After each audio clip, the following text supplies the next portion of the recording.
And now I would like to introduce to you the leader of the Riley Institute Advance team, Madison Wyman. Madison is from Beaufort, South Carolina, and she joined the Advance team during the early days of the pandemic.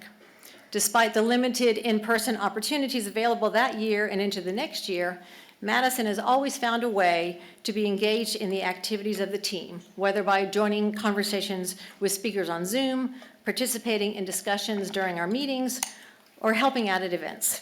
It quickly became clear that she was excited to be on the team and she was ready to lead. And so we are delighted to have her at the Riley Institute doing such an outstanding job as the Advance team leader. As you might suspect, while this is a team effort and every member of the team in this room has played a role in making it happen, a lot of things fell to Madison, and she had to do a lot of coordinating to make everything come together for tonight to be possible. So Madison, thank you for your efforts, and please come to the podium and introduce our first speaker this evening.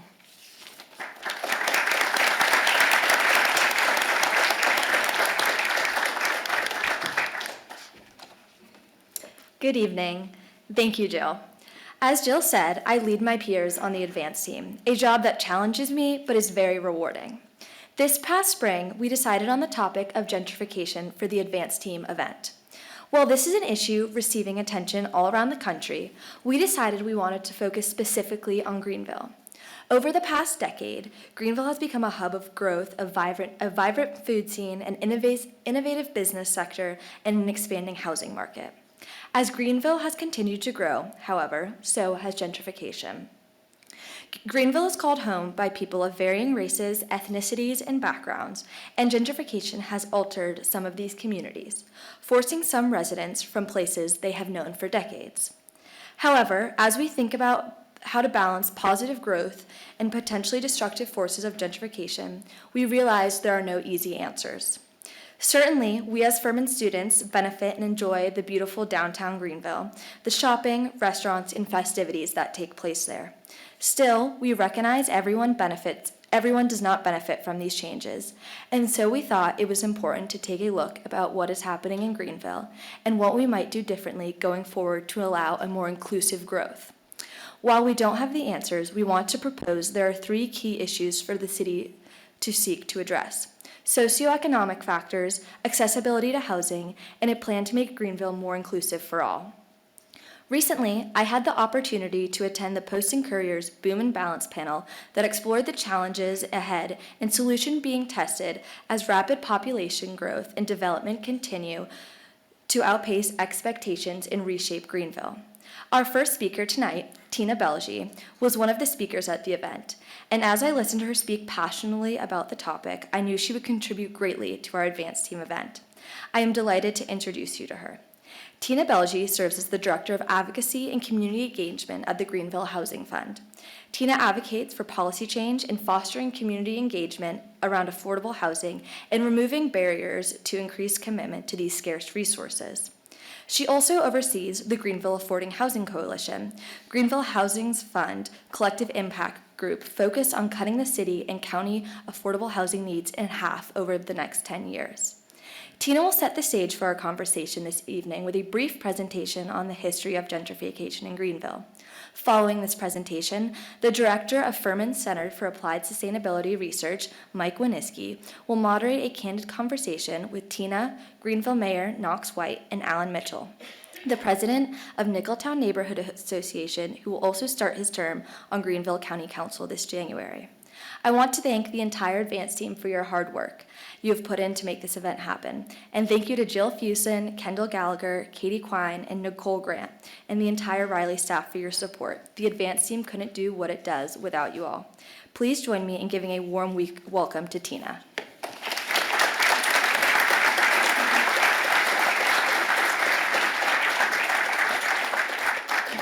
Look, I got my Furman purple right here. All right. Thank you so much for the intro, Madison, and to the entire team. We're so happy to cover this topic today. So I'm going to go real fast. Please just stay with me. I'm presenting on Greenville's housing history. So as much as you know, and this is over aerial view of Greenville with the downtown highway cutting through before Falls Park, of course. You might know us as a mill town. So this is Camperdown right on the Reedy.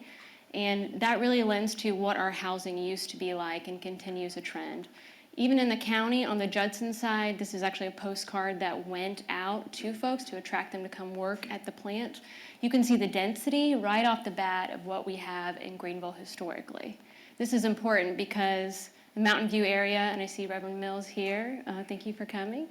This is very drastically changed since the past. A lot of this has been very much emptied out, and I have to credit Professor Kolb for these photos from his food inequality project. So West Greenville, again, you can see it right now what it's like in West Greenville and what the density used to be. Southern side as well, this is Unity Park on Meadow Street. So we come from a history of very dense, as a mill worker town, and we talk about, if you hear NIMBYism a lot, not in my backyard, well guess what? This is historically what our backyards have looked like. So density is a part of the conversations. Sometimes it's used in a negative way, but really it is a part of Greenville's history and what we should strive to get back to. So, and I also want to point out, Greenville, like many communities across the country, experienced redlining and direct racist actions to basically force people of color not be able to have access to home ownership. This occurred in a few different ways. We know it has occurred in Greenville, but there's not direct redlining maps. And so I want to actually commend Mike and his work, really with restricted covenant data specifically, and point out these are the kind of things that have existed in the city and county. Sample one is here for racially restricted covenant. As you can see, it says, to a person, not granted to a person of African descent for 5 years, for example. So this happened all over the city and county, and Mike's team mapped those things. So you can check this out on their website as well. It's linked to Furman's website. This is kind of setting up what we have, right? We have special emphasis neighborhoods, which are predominantly Black neighborhoods in the city and county of Greenville, and a lot of them came to creation because of this restricted covenant that were in place. So it forced folks, you can have a home here, you can rent here, and you can't live here. So setting the larger context, because what then happened was the decline, right? We saw mills close, we saw workers out of jobs, we saw, and this is continuing, I'll go through a timeline in a minute, but that really led to a drop in population, and you also had basically the highway system. This is Academy cutting right through West Greenville. If you can see, it's immediately cutting the density down, and some of the airing out of our neighborhoods started to occur because of the DOT, and this happened across the country, historically in neighborhoods of color. So that brings us to our timeline, and this is what I really want to spend a lot of time on. What we've seen in the 1970s, and this has happened since, over 40% of growth has been to the southeast and to the west. So what that means is people are moving here to the southeast, and it is not slowing down. It's not slowing anytime down soon, specifically in Greenville. And this is a part of a larger trend we're seeing across the country. What we've seen in terms of the city and county and their community development departments, so City of Greenville's Community Development Department and then Greenville County Redevelopment Authority went through old neighborhoods and did a lot of revitalization efforts using housing and urban development dollars, and they leveraged those many times with projects in the city, specifically following a trend of the domino effect, so focusing on one full neighborhood at a time to revitalize. So Viola Street, West Greenville used a Hope 6 project, Nickeltown. Those are over 400 homes. And so it's not something you might see if you drive through these neighborhoods. It's very scattered, but the reality is if you do an aerial view over time, for 20 years, 400 homes have been worked on. So we've got efforts during those years, and then you have this wave of new urbanism and planning that really started taking a trend across the country. Walkability, having folks have multimodal transportation, having downtowns again, right? Because for so long they were really declined, and we have the mayor thanked to a lot of the cultural amenities and growth that Greenville's experienced, this new urbanism movement, and this is the Peace Center in '94 being built, and so just all the work of city council and that during that time, but also led to art, like Madison was talking about, arts, culture, green space, and that brings us to the Swamp Rabbit Trail, which started kind of mid-2000s, and then 2010 is when it was officially completed. Then to kind of set, within that time from the 90s to 2010, we had the housing market crash, right?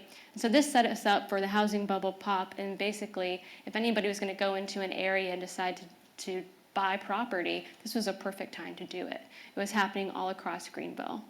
This also led to a recession and people leaving our area as well. And you'll see that's very much correlated with this image from the 2040 plan, Greenville 2040, which shows the decline of Black population in the city and in the county. So in the county, you saw it shoot up. In 2000, 2010, you saw it take the most dramatic dip following that recession. So we had gentrification pressures, which we're going to talk about a lot today. So in response to that, in 2015, there was a homelessness white paper that came out of the city. And this said, hey, we're seeing a lot of, as a result of gentrification, we're seeing displacement, we're seeing homelessness. A white paper was written. And then in 2016, Affordable Housing Study was hired and consultant, CZB, who actually did the 2040 plan. And these are some of the main points they focused on. Gentrification pressures near downtown being the most apparent. This has led to displacement of longtime African American neighborhoods. Shortage of low-cost units. Basically, we're just not meeting we'll talk about this in a little bit, but the area median income. The lowest area median income, there's not housing for those folks. Distribution challenges. Based on that map you saw, right, with the restricted covenants, it's not equal where affordable housing is. You're seeing them mostly in the weakest markets in our area. So usually black neighborhoods, low-income neighborhoods, that's where some of the most affordable are. But it's not equally distributed throughout the city, which is something you want in terms of healthy economy. Downloader pressures, and this is probably the biggest one, right? We have folks that if there's not housing available to them at their income level, the supply is not there, they're buying homes that are more affordable for incomes beneath them. So they're taking up the supply from down letter income. And this is still the case today. So this is in 2016. And then 2018, Greenville Housing Fund, so that's the organization I work for, was launched out of the city. It was really the brainchild of Jenny Stroud from the Community Development Department. And it said, we're going to have a dedicated fund who's going to focus solely on affordable housing within the city and how we can address this. So we are a 501c3 nonprofit. We own, we invest in affordable housing, and we advocate. 2020. Man, 2020. So COVID happened, a little thing called COVID happened. This actually is a very astonishing fact. We had Greenville, South Carolina, was number 9 in impacts of COVID in terms of eviction rates in the entire country. And so South Carolina has a lot to do with a lot of tenant laws and things like that and protections, especially a lease. If you're on a month-to-month lease, you can be evicted like that versus long-term. So we saw these things across the state, and Greenville was actually number 9. COVID had a huge impact here. You saw people relocating for different jobs who were remote and said, hey, I can live here for a third of the cost and start up here and do, basically more affordable. But what that does is create more gentrification pressure. So COVID has exacerbated some of the problems that we've seen. And then 2020s, and so this is up until now, we have the city's donation of 8 sites to the Greenville Housing Fund for the development of affordable housing. All in all, the goal here is for 1,000 residents in Unity Park.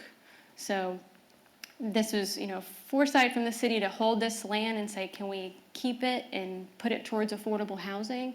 And at the moment, we have 451 for the first 3 sites planned out, and we have 4 sites, and then the other 4 sites are still TBD. But that is the goal for Unity Park. And just to mention some of the Greenville Housing Fund, we started in 2018. In the past 3 years, we've partnered or owned over 1,000 units in the past 3 years. So that's been a big feat, along with over 1,400 more units of affordable housing. I like to say homes of affordable housing because they're homes, they're people, they're families that are being impacted by this. Over 1,400 more in the pipeline. So that leaves us with the last thing, and really what we're talking a lot today, the impact. So there are a lot of positive things that come from revitalization. I always like to think of it, gentrification as a double-edged sword, right? You have crime reduction. You have a lot of special emphasis neighborhoods that saw better crime, they have better, reduced crime, better safety, better lighting, better infrastructure improvements, walkability, sidewalks, access to produce, access to things that weren't there before. Green space, which is a huge part of your health and vitality. You saw economic growth, you saw small businesses flourishing, reduced sprawl, which is saving on infrastructure, it's improving everything, mobility, reduced greenhouse gases, all of these things. Improved amenities, also, like we mentioned, cultural, food, arts, and then of course better quality housing, which really was lacking. On the other side of it, you have displacement, which we talked about. You have folks who, whether it's their landlords basically upping the rent 2 to 3 times the amount in that way, or it could be as simple as just my property tax is too unaffordable for me now, and I can no longer afford to stay here. Less community networks, you might be breaking down some of those folks, especially this is very common in gentrification for seniors, the senior community. This is who they have in their community, who they know. Employment shortages is also a thing. I mean, we're seeing it now even still, I think post-COVID. But part of that is also just cost of living. If folks are traveling more than 45, 50 minutes to work every day, the retention and also just the recruitment of folks is very difficult. And as a result, you have businesses closing. You have restaurants right now that are closing in different parts, not just the city, but downtown and across the state, because they can't keep their retail and service workers coming to work, and they're having to basically live further and further out. And so as soon as they're able to get a job closer with pretty much just same amount of money, then they're there. I do want to top us off with just the work that our Greenville Affordable Housing Coalition does, and that Madison mentioned that. We are over 50 organizations who are working towards this problem. It's a problem across the country, and it's something that we've tackled basically as a collective impact group, and I definitely recommend checking out some of the collective impact research out there. It is a framework to say, hey, not all industries can fix this problem. We need government, we need private, we need hospital systems, we need school systems, we need universities, we need everybody at the table to be part of the solution. And so I just wanted to share in 2021, we still have 2022 reporting to be done, but we have surpassed our goals for both the units preserved in the yellow and units produced. Both, this is showing the city and county together. And also, we've surpassed our goals in terms of projects completed. And as you can also see, the city has given, their increasing commitment, and the county, and you can see both of those represented through 2021 on the number of public investment that's really accompanying this effort over the past, really just very short few years. Okay, so that's it. I'm gonna welcome Mayor White and Alan Mitchell and Mike Winiski to the stage with me. Thank you.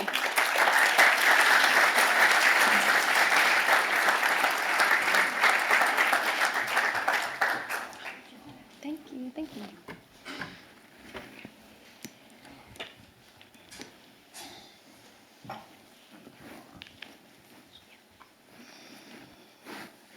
Hi, I wanted to welcome everyone here tonight, and I wanted to thank especially the Riley Advance team. They do an incredible amount of work to put on an event like this, and a lot of it goes unseen. As a moderator, and I saw all that work, or some of that work. So really appreciative of the Riley Advance team, and also to our panel. Thank you all for being with us tonight. I'm going to start off by kind of echoing what Madison said. She said that there are no easy answers, and I don't think there are. I don't think it's an overstatement to say that ensuring affordable housing for our residents, it's a wicked problem, especially in a growing city with beautiful parks and other attractions. Many other cities are wrestling with gentrification as well, and one of its biggest impacts, displacement of residents. So I wanted to start with a definition and see if we can agree on that. So, scholars can argue a lot about what gentrification is, and so I'm happy for us to argue about that too, if we want to. But to keep it simple, I found a couple of things that I think hopefully resonate, that gentrification is an influx of upper income people to lower income areas. And then all of the spatial, social, and economic changes that go along with it. So I'd like to start off by just asking each panelist, and Mr. Mayor, I'll start with you. Do you have any changes that you would like to make? And let me throw in one more before we do that. I also want to put in what displacement means too. Involuntary moves due to rising home prices and or a social group's loss of community or agency in a place. So, Mr. Mayor, I just wanted to ask you about what you think of that definition or those definitions, and if you want to add anything to it or change Nothing really to add. I think those are good definitions, good workable definitions of what the real issue is. It's all in the rubric of affordable housing too, so we're going to talk a lot about that tonight too. But those are good definitions. No problem with that. All right. Tina? Yeah, I would just add the as cultural changes as a factor also. Okay. Councilman Mitchell. I agree with the definitions, but I also think that with gentrification, when the new residents move in, the emphasis shifts from the existing residents to the new residents. All right. Thank you. So we've got a working definition, and we can add to it as we go. The first question is for Mayor White. So over the nearly 30 years as mayor of Greenville, how would you say demographics have shifted? And Tina showed us a little bit of that. And around what point did you begin to notice gentrification becoming an issue in Greenville? Okay. Well, thank you to Furman University for putting this on. This is a hot topic in the city of Greenville and around the country, but it's something we spend a lot of time and activity focused on the whole affordable housing issue. Yeah, big changes in the last several years. We actually went through kind of two phases in this, and I can answer your question on when we first started using the term gentrification, because actually I went back and checked on when the newspaper first used the term and when we started. And actually, I'll hold that back for a minute and tell you in a minute when it kind of was. But for almost 50 years, 1960s and 70s and 80s, as many great things the city was doing, there was one stubborn fact, and that is the city population stagnated for 50 years. We were stuck around 58, 60,000 during the whole 70s, 80s, 90s, and all, even though great things were happening, even though the county of Greenville was shooting up like a rocket. We were becoming the largest county in South Carolina. Yep. But the city, oddly enough, just population stayed the same. And the stagnation was citywide. In the neighborhoods of the city, and especially in surprising places, before we had gentrification, we had sort of what you might call devastation. The population wasn't changing, the infrastructure was imploding, and the fact is, in these neighborhoods, in the West Greenville and other places, there was a real cry for help. This is in, again, 80s, 90s, and we began because of the devastation of neighborhoods, and what really was an abandonment of neighborhoods in West Greenville. People were leaving in droves. Crime, you had landlord-tenant issues galore, a lot of big issues. And so the city, as Tina showed a minute ago, we focused on trying to reverse that trend. How to take a devastated neighborhood where the neighbors were coming to us and saying, please, we need more home ownership, we need new people moving in, people are leaving, again, there's crime issues and all this, what to do. So we did these wholesale community development projects all over the city. Viola Street is a good example. We did several in Jesse Jackson Townhomes and other Nickeltown projects. Mm-hmm. And of course in West Greenville. And we had a lot of good things to show for it at the end of the day as we reconstituted, really rebuilt the entire neighborhoods. In West Greenville alone, we built about 400 new homes. We went from, vacant homes, abandoned homes, neighborhoods to being devastated to 400 brand new homes, all community led. It was always the leadership in the community that led that effort. We were moving along just fine doing that kind of thing. Didn't finish the job though.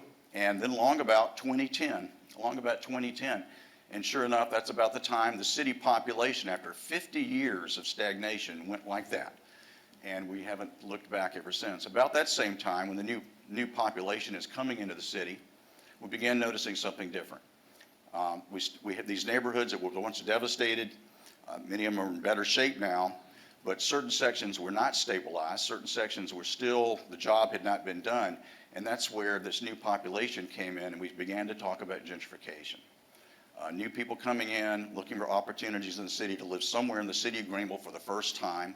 Again, going from a situation where no one wanted to live in the city. They all wanted to live on Pelham Road and the east side and Woodruff Road. Suddenly, for the first time in years, people actually wanted to live in the city. That's a great problem to have, but now we begin to notice this issue of gentrification coming into the West Greenville neighborhoods. And one big observation I'll make, and we can have more discussion about this, where you have gentrification, where we still see it today, are in the areas of our city where you did not have a stabilized neighborhood. Where we went back and rebuilt neighborhoods, Viola Street, sections of West Greenville, where we did the job, even today, people don't knock on their doors and say, hey, I want to buy your house and do something different. It's in those areas that are still the remnants of the devastated neighborhood, where we still had abandoned houses, abandoned lots, where we have some fragility to the neighborhood. No surprise, that's where you have most of your gentrification. So good lesson is in continuing the efforts to stabilize neighborhoods where you can, and be aware that that's one strategy. And that led into the neighborhood, the Housing Trust Fund. The Housing Fund is kind of our second response to that.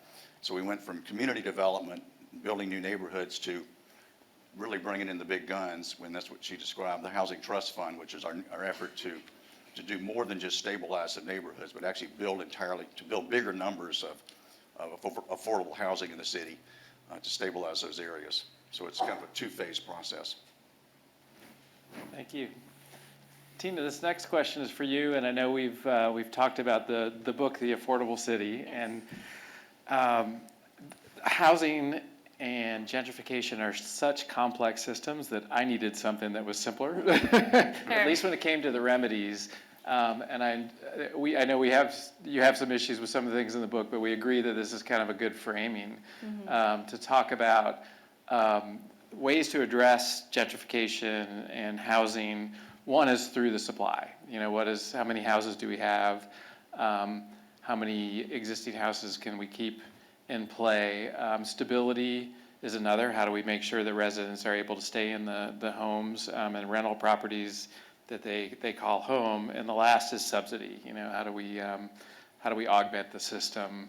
And so I was going to ask, does the Greenville Housing Fund focus on these three areas equally, or are there resources and partners focused on one area more than another? And can you share some examples? Sure. I think those three, so we're supply, stability, and subsidy, actually absolutely line up with our coalition work. So we have a housing production supply, right? Housing stability is preservation, and subsidy really has to do, we have a preservation working group.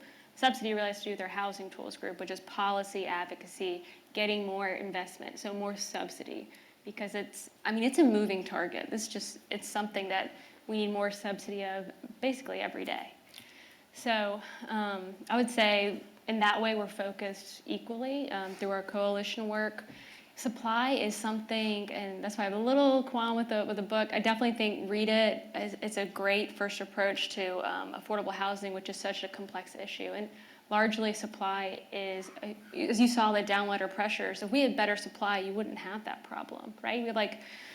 I'm not sure what it is today, but in recent months, we've had a month of supply for the past 3 months. It's very small, and this is something that happens across the country. So approaching it in those three ways makes sense. But, I would say for us on the stability side as well, we're now owning affordable housing as well. So that lets us be at the table with, our tenants and making strides in terms of our landlord relationships also, which we built up over the past few years, especially through COVID. We had landlord assistance programs and have built up a lot of networking to try to address the stability problem. And then subsidy, like I said, is just an ongoing effort. Right. Thank you. Councilman Mitchell, congratulations on your recent election. I'm glad you're here with us tonight. And when I first heard you were going to join us on the panel, I decided to do what I do. I make maps. So I made a map of your district, and that's shown in black there. And then the city boundaries is shown in green. And then Tina mentioned the special emphasis neighborhoods earlier. What was really interesting is that 12 out of the 13 special emphasis neighborhoods are in your district. So this has a big impact on your constituents. And I know that you are also the Community Association President for Nicholtown. Yes.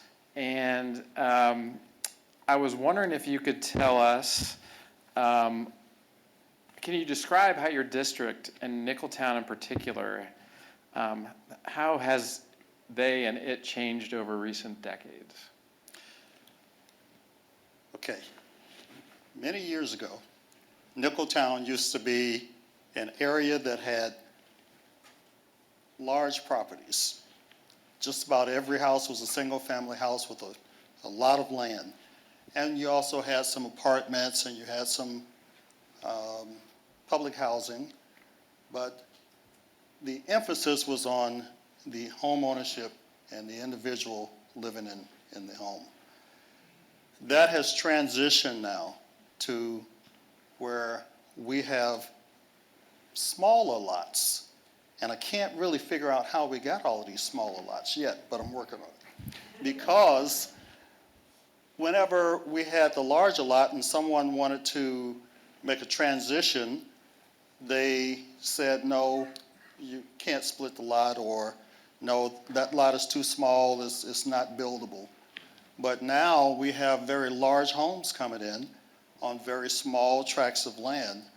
And whereas the average home in Nicholtown used to be maybe $80,000 to $100,000, now you have a lot of new homes coming in that start at $350,000 and go up to maybe $500,000. And we're trying to deal with this because that has a tremendous impact on the existing residents in terms of their taxes, what they have to pay because of the impact of the newer homes, and forcing existing residents out of the area into the county and even further out of the county because they can't afford to live in the area any longer. So it's a big problem. Thank you. You know, when I knew you were the Nicholtown Community Association president, I also remembered a map that the Shy Institute team created around what some people refer to as flipping, you know, buying a house, renovating it, selling it for a much larger cost. And so we actually got county sales data, and this is like a crime hotspot map, but it's where houses are being flipped in the county and around the city. And Nicholtown, to no surprise to anybody that lives there, was one of the hottest flipping spaces that we found. Another one, Sans Souci, surprised us a little bit, but it came out in the data as well. Yes. You get a lot of mail, people trying to buy your house? Look, I get calls every day from people saying, can you stop somebody from sending all of this mail to me? There's a postcard with my house on it. Yeah. How do they do that? I don't like that. They're bothering me. That's harassment. I said, look, you know, I can work miracles, but that's one miracle I cannot work because it's a national problem. Yes, they come in, they will try to offer people $50,000 for a house and they'll flip it. I remember one very famous house owned by a doctor in Nicholtown. It sold actually for less than $50,000. They put $100,000 into it, and they sold it for almost $300,000. We heard a stat today that nationally, almost 40% of housing out there is purchased by a LLC. Yes. For 40%. Yes. Which is another problem because you have corporations and LLCs coming in. They will buy not just one house, but they'll buy several homes throughout the area or the neighborhood. And then they have already displaced someone who was living in the home, but that person now cannot afford to come back into the home. And the home sits vacant because they're waiting for the right tenant to come in. So it's a serious problem. Yeah, I can see how flipping would take what could be affordable housing off the market, impacting supply, but also the impact, the cultural impact that you talked about too, that sense of Then you community. add Airbnb, which is our latest stuff. Yes, It's yes. somewhat insidious, you don't think about it, but hey, you know what, when they do Airbnbs, if you look at a map of where Airbnbs are in Greenville, you will find a little pattern here that some of the same neighborhoods we're talking about, where somebody will take 5 or 6 or 7 or 8 or 10 houses and make them Airbnb that would have been in the category of affordable housing in those neighborhoods. So watch for that as an emerging issue. But all of this, all of what we're saying, it's good prefatory comments, is just to say everybody in this room is aware of where the market's going, the demand for houses, demand to be in the city, and all those kind of good things. And what we're all about, and what the housing fund that we created in 2018 is about, unabashedly, is about pushing back against the market.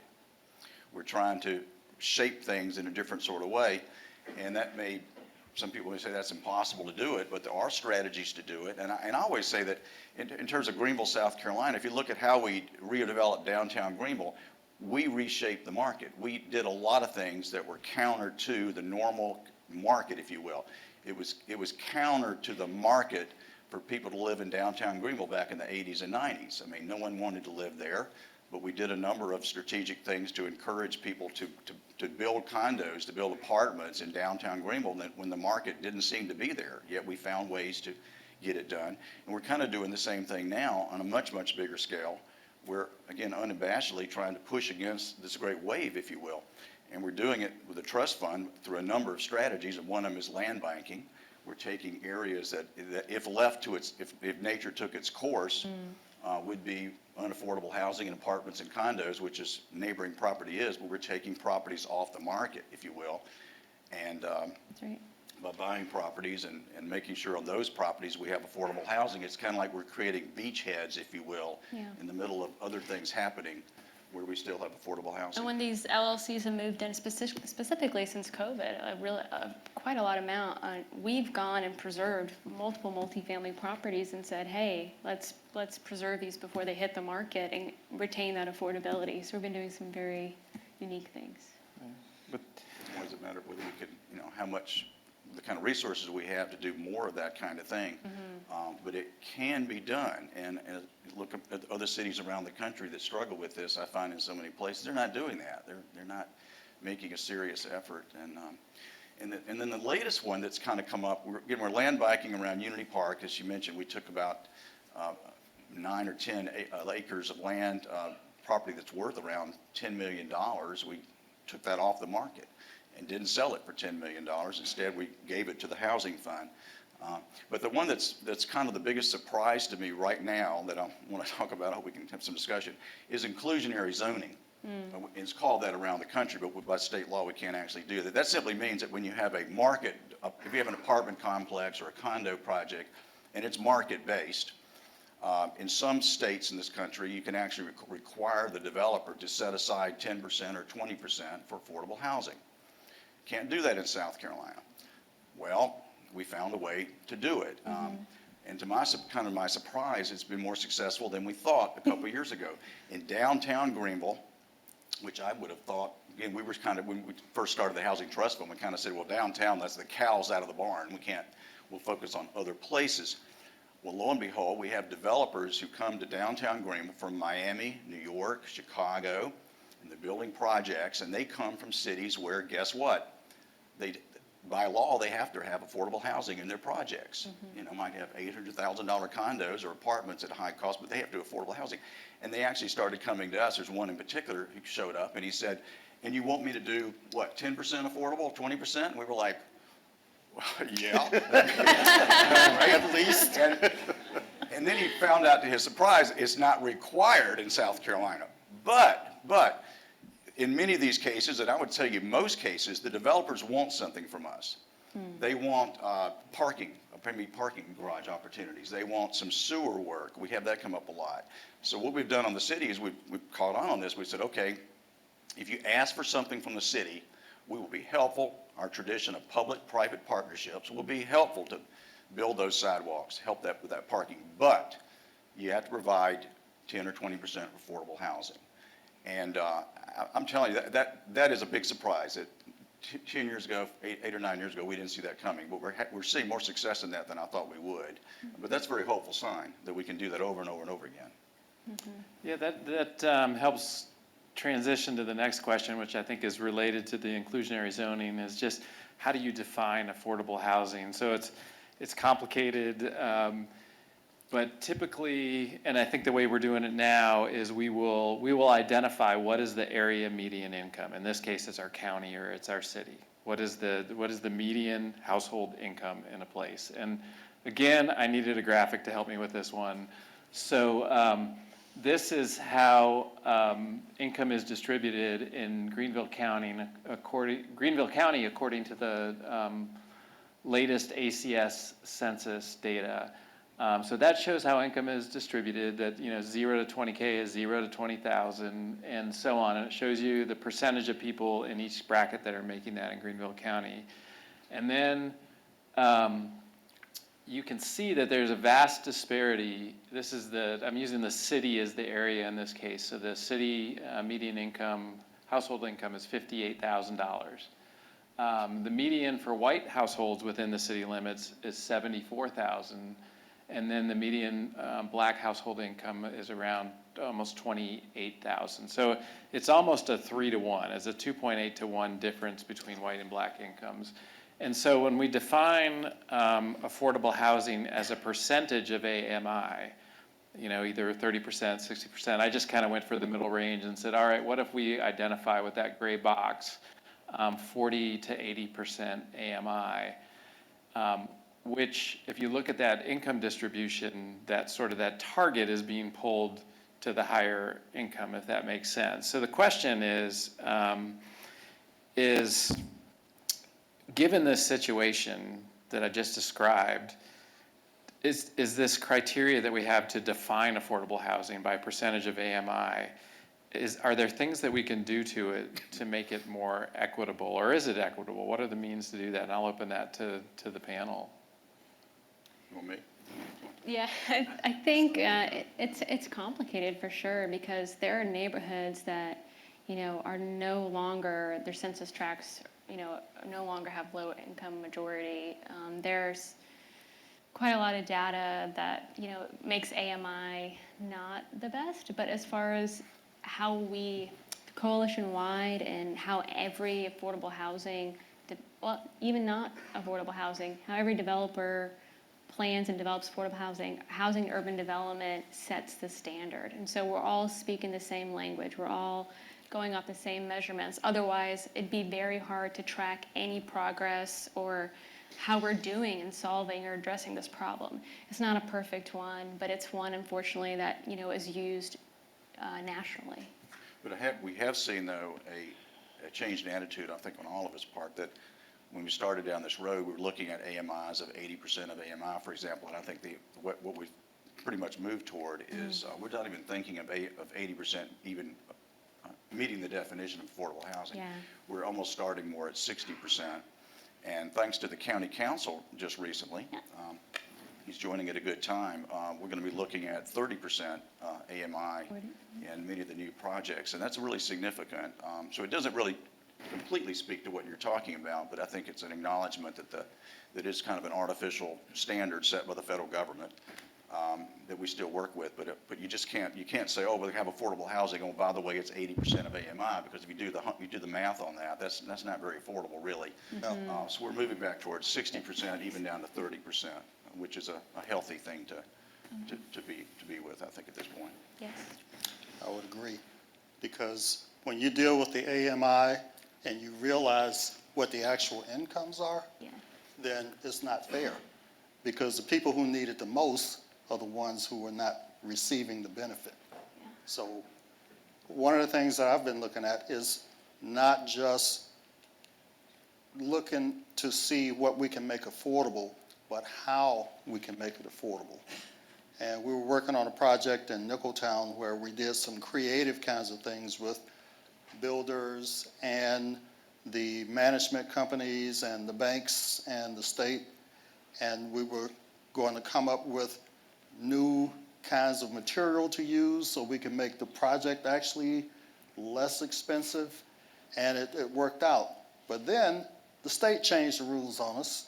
So now it's an issue where we may not be able to go forward with it, but it's not tied to AMI except for the rental portion, where we capped it at 60%, so that if your income was 60% or less on the AMI, you could get into the building.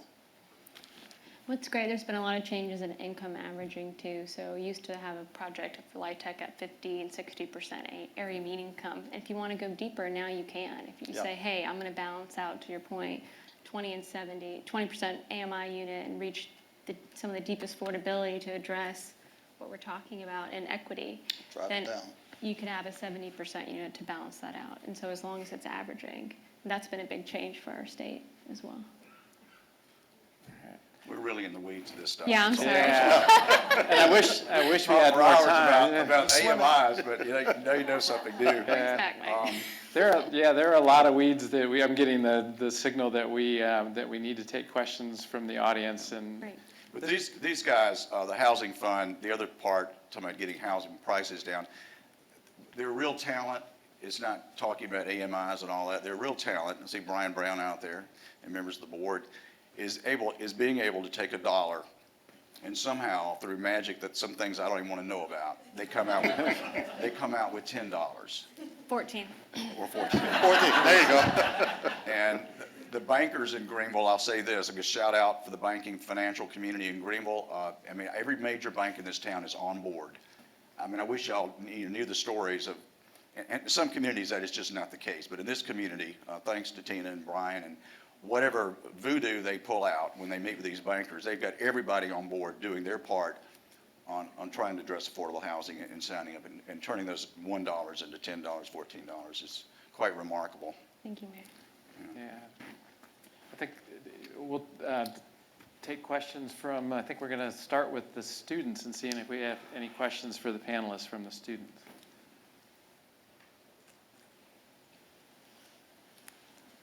No pressure. Okay, we're done.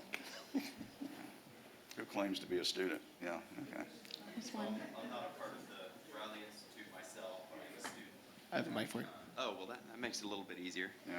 Yeah. So I'm not a part of the Riley Institute myself, but I am a student at Furman. And I was wondering how other nonprofit organizations such as Habitat for Humanity or the Little Library Project may be involved in this movement. Yeah. So our Affordable Housing Coalition I mentioned, Habitat is one of our strongest partners for that and has been a partner with the city for many years and the county. They are integral in affordable home ownership in our community. And I'm not sure about the Little Library, but maybe that's, I have a good sense of the work they've done, and our coalition is wide open. I think at this point, we've been around 2 years, 50 plus organizations, but we are open to any and all organizations who are wanting to tackle this problem. And so if that's something you're involved with and think that they can be part, like more the merrier. We have, I should mention, we have neighborhood leadership in our coalition. We have nonprofit developers, private developers. We have collective impact groups, anybody who's touching affordable housing, philanthropic folks. So really it runs the gamut, and we're open to all. Getting back to the habitat issue, in Nicholtown, we have a project going on Webster Road where we're building 29 homes, and Habitat is the leader. But we work with many organizations, and if you go on Webster Road and you see the project, there are 4 houses already up. There's a sign, and it lists a host of contributors and well-wishers and partners and you name it. And it took all of them to come together to make that project work. And that project was about 5 or 6 years in the making, but we stuck with it and we made it work. Donated land. We have another student question right there. So we've talked a lot about what the city's planning on doing. Is the county going to do anything similar to try to address some of the issues around gentrification and like the communities surrounding the city limits? The county has already passed a new policy that is going to help with development because it gives incentives to developers, and it is huge. It's huge. I can't thank the county council, the existing county council, enough for actually getting that policy through. So yes, the county will be doing those kinds of things, and once I'm actually seated on county council, we'll see what else we can do. I like it.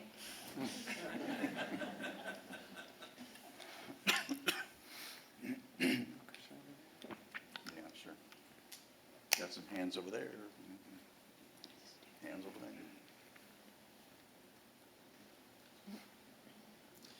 So you've spoken a lot about sort of the price point of the housing, and obviously that is the fundamental idea of affordable housing, but you doing anything to look at the non-monetary metrics of making housing affordable and accessible for more people, sort of geographical immobility, that sort of thing? Yeah, I think, at least on the services side of things, it depends. You know, like I mentioned, we've gone and worked on preservation projects to keep affordable units in many cases that would have gone to market, but also we've said, hey, we're owning this property. What can we do to support folks in their economic mobility story? So, you know, connecting them with services and resources in the community has been a big part of our growth, I think, in the past year. Partners in the community exist that say, hey, if it's seniors, it's, you know, working with Senior Action, Meals on Wheels, others to get them resources. But, you know, if it's families, is there childcare concerns? We're just having a meeting about that today. How can we address the larger systemic problems that housing is a foundational element to, but there's everything around it that really needs to be put in place for people to be successful. So I feel like the services is part of it, and a lot of this is, I will say, zoning and planning as well, like how we grow densely, how we grow smartly has to do with a lot of saved resources within the city and county, and so like the county's sprawling out. 2/3 of it is unzoned at this point, and so with that comes a lot of cost and infrastructure, and also people are, when they're pushed out, they're not around. It's just another version of the restricted covenants that we have, right? If you're pushed out and you don't have access to transit, you don't have access to a grocery store, services that are really going to support you, you lose those community networks.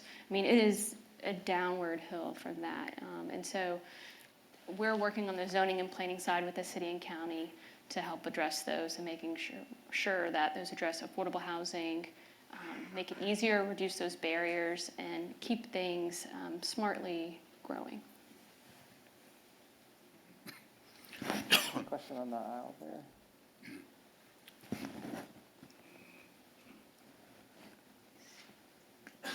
Thank you very much.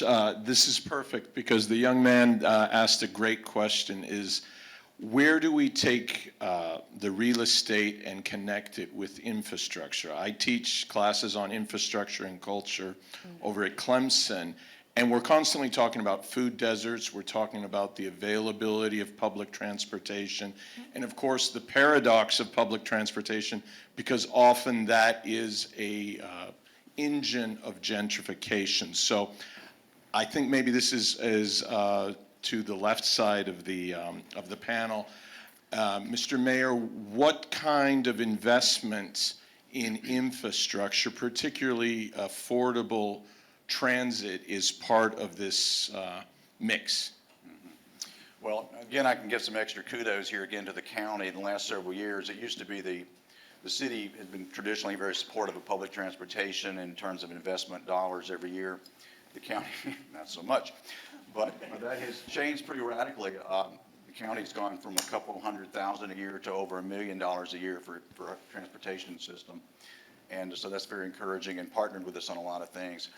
Greenville County still does not have the public transportation system it needs, but it's a lot better than it was just a couple years ago. The city, the way it works in Greenville County is the city and the county jointly own GTA, but the city of Greenville operates the system. It's something we chose to do years ago. We said, we'll run the bus system, so at least it's run on time and it's clean and it operates efficiently and that kind of thing. But the whole system still needs a good boost in terms of more funding. But we're at a far better place now than we were a couple years ago.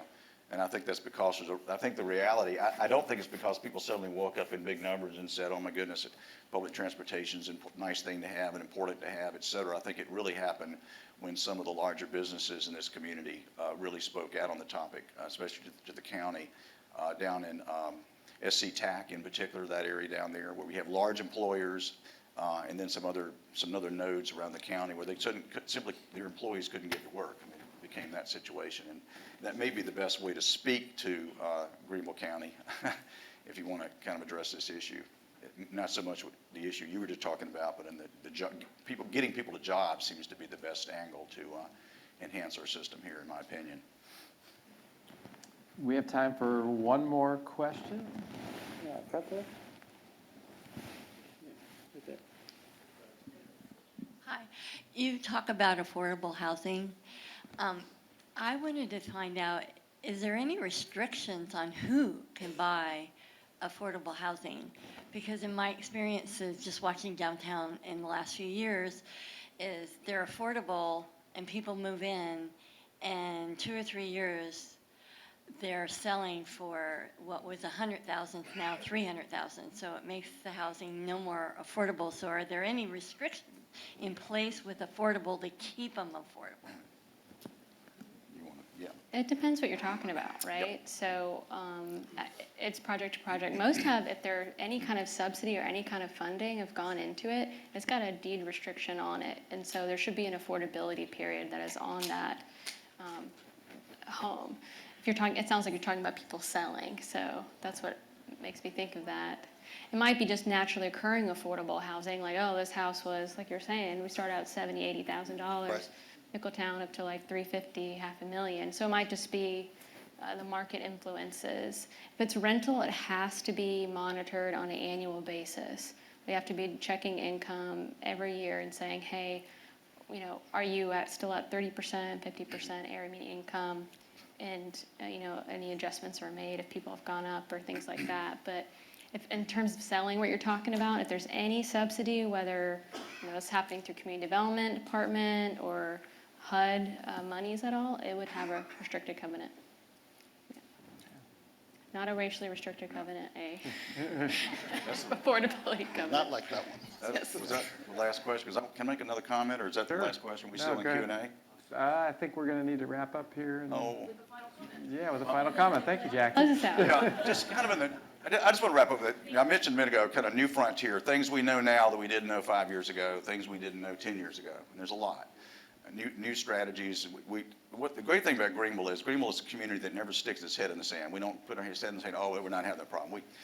We do have a good antenna for, hey, this is a problem. We got to do something, and what might that be? And we kind of bounce around and try different things, and that's a good thing. But here's one that I think I see emerging that's really exciting. I mentioned inclusionary zoning. I think that's going to become more and more significant thanks to the county. You're going to see more affordable housing units as a part of market rate housing. You know, who would have thought it? But there it is, right in the middle of people will be living in the middle of downtown Greenville in affordable housing units. Just don't tell anyone you got one. But the other one that I think is really exciting is traditionally it's been the city buying land, or the city's always owned some land, and we provide it for affordable housing. And that's what we're doing around Unity Park. And that's a fairly traditional thing. It's been tried and true. It's a good way to go. But what about this? We're beginning to see this now. People like you read about this problem and you go, you know, I have some land or I have some surplus property. And the group I'm thinking about, Mr. Mills, are the churches. In West Greenville and in Nickeltown, there are probably more churches per square yards or per acre than any place on earth. And many of these traditional churches own a lot of land. And I would say in some cases, many cases, they own a lot of surplus land. And so we've had some exciting conversations with Reverend Mills and some others about what about that? I mean, they're sitting in a neighborhood where people are talking about gentrification. People are talking about getting people knocking on their doors wanting to buy their land, and they end up selling a house and that kind of thing. Yet the churches are sitting on this. As one person said, it's like everybody wants the oil, and we own the oil. In this case, it's the churches. So these kind of partnerships may become more common in the future, partnerships with the city and the county to provide elements of the church properties to be at the table, if you will, on affordable housing, instead of selling land to anybody who comes along. I want to thank our panelists. Thank you for your wisdom, your insight, and experience. And thank you to the audience for your questions. And I think what we've just learned is, one of my questions was about challenges, and we've gotten at that a little bit, but I think that might be like a 3-hour session that we'll have to reschedule, but we've gotten to some of those. And so I appreciate it. It's going to take a creative, concerted effort to address And to get at the last question, to make sure that this affordable housing is available 30, 40, 50, 60 years from now. Those are some challenges as well. So thank you again.